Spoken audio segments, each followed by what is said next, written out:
एकीकडे नाशिकच्या तपोवनमधील शेकडो झाडांची कत्तल करण्याच्या मुद्द्यावरनं राज्यात अक्षरशः रान पेटल्याचं पाहायला मिळालं, तर दुसरीकडे कोल्हापूर जिल्हा प्रशासन आणि पश्चिम महाराष्ट्र देवस्थान समितीच्या वतीनं दख्खनचा राजा श्री क्षेत्र ज्योतिबा परिसरातल्या डोंगरावर 3,000हून अधिक झाडांचं प्रत्यारोपण करायला आता सुरुवात झालेली आहे। रत्नागिरी ते नागपूर आणि पुणे ते बंगळुरू राष्ट्रीय महामार्गाच्या कामात बाधित ठरणाऱ्या मोठ्या आणि दुर्मिळ झाडांना त्या ठिकाणाहून काढून थेट ज्योतिबाच्या डोंगरावर त्यांना जीवदान दिलं जात आहे।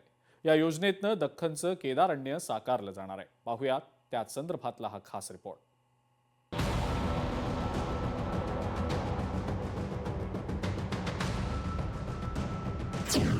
दख्खन केदारण्य प्रकल्पांतर्गत वृक्ष पुनर्रोपण।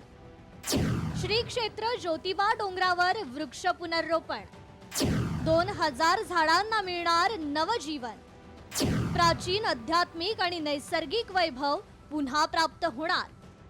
देवस्थानच्या मालकीच्या 30 एकर क्षेत्रात प्रकल्प साकारणार। श्री ज्योतिबा डोंगराचं प्राचीन आध्यात्मिक आणि नैसर्गिक वैभव पुन्हा प्राप्त करून देण्यासाठी प्रशासनाने एक अभिनव उपक्रम हाती घेतलाय।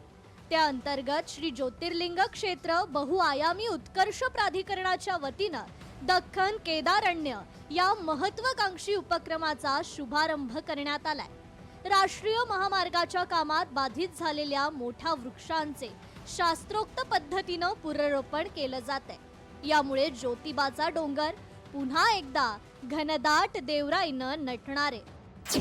ज्योतिबाच्या पायथ्याला दख्खन केदारण्य प्रकल्पाची निर्मिती। झाडं वाचवण्यासाठी अनोखा उपक्रम। विकास प्रकल्पातील बाधित झाडं वाचवण्याचा सकारात्मक प्रयत्न।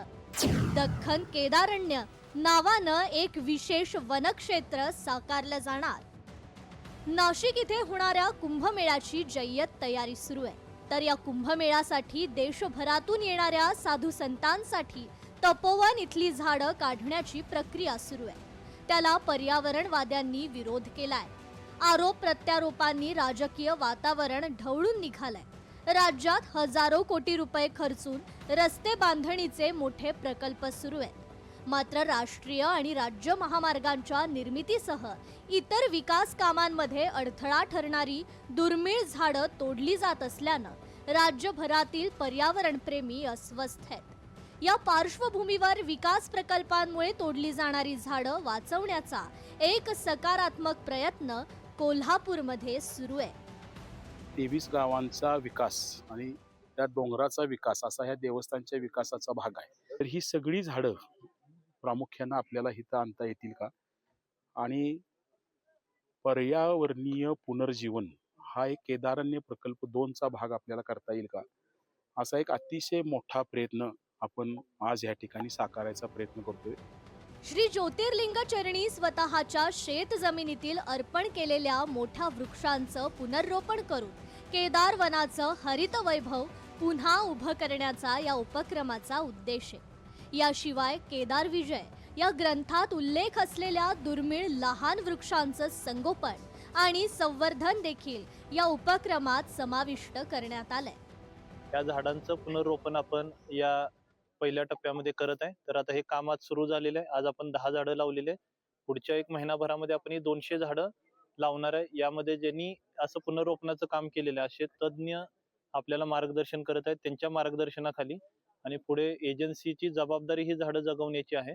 देवस्थान समितीचं यामध्ये लक्ष राहणार आहे आणि वन विभागाच्या नियंत्रणाखाली आपण हे काम करणार आहे। दख्खन केदारण्य उपक्रमांतर्गत राष्ट्रीय महामार्ग प्रकल्पांमुळे बाधित होणाऱ्या 100 वर्षांहून अधिक वय असलेल्या दुर्मिळ वृक्षांचं पुनर्रोपण केलं जाणार आहे। यामध्ये पिंपळ, वड आणि बेल यांसारख्या पवित्र वृक्षांचा समावेश असलेली सुमारे 2,000 झाडे ज्योतिबा डोंगर परिसरात प्रत्यारोपित केली जाणार आहेत। या हरित प्रयत्नांमुळे ज्योतिबा डोंगराचा परिसर आणखी समृद्ध होईल आणि येथील पक्ष्यांसह इतर प्राण्यांची जैवविविधता वाढण्यास मोठी मदत होणार आहे। बर्ड, बटरफ्लाय, बॅट आणि बीज हे 4 जे घटक आहेत जे पॉलिनेशन बायोलॉजीला खऱ्या अर्थानं मदत करतात, त्यांना आकर्षित करणारे वृक्ष आपण इथे लावणार आहोत। हे जे प्लांटेशन आहे ही भविष्यातली सीड बँक तयार होईल।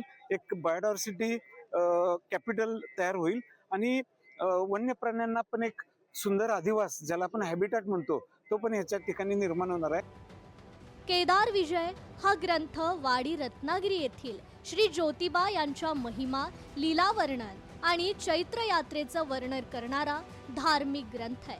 हा 36 अध्यायांचा ग्रंथ असून तो मूळ संस्कृत मध्ये आहे आणि पुढे हरिगोपाळ अंगापूरकर यांनी मराठीत अनुवादित केलाय. ज्योतिबाच्या पायथ्याला दख्खन केदारण्य प्रकल्पाची निर्मिती आणि विकास प्रकल्पांमुळे तोडली जाणारी झाडं वाचवण्याचा एक सकारात्मक प्रयत्न सुरू आहे. सतेज औंधकर, लोकशाही मराठी, कोल्हापूर.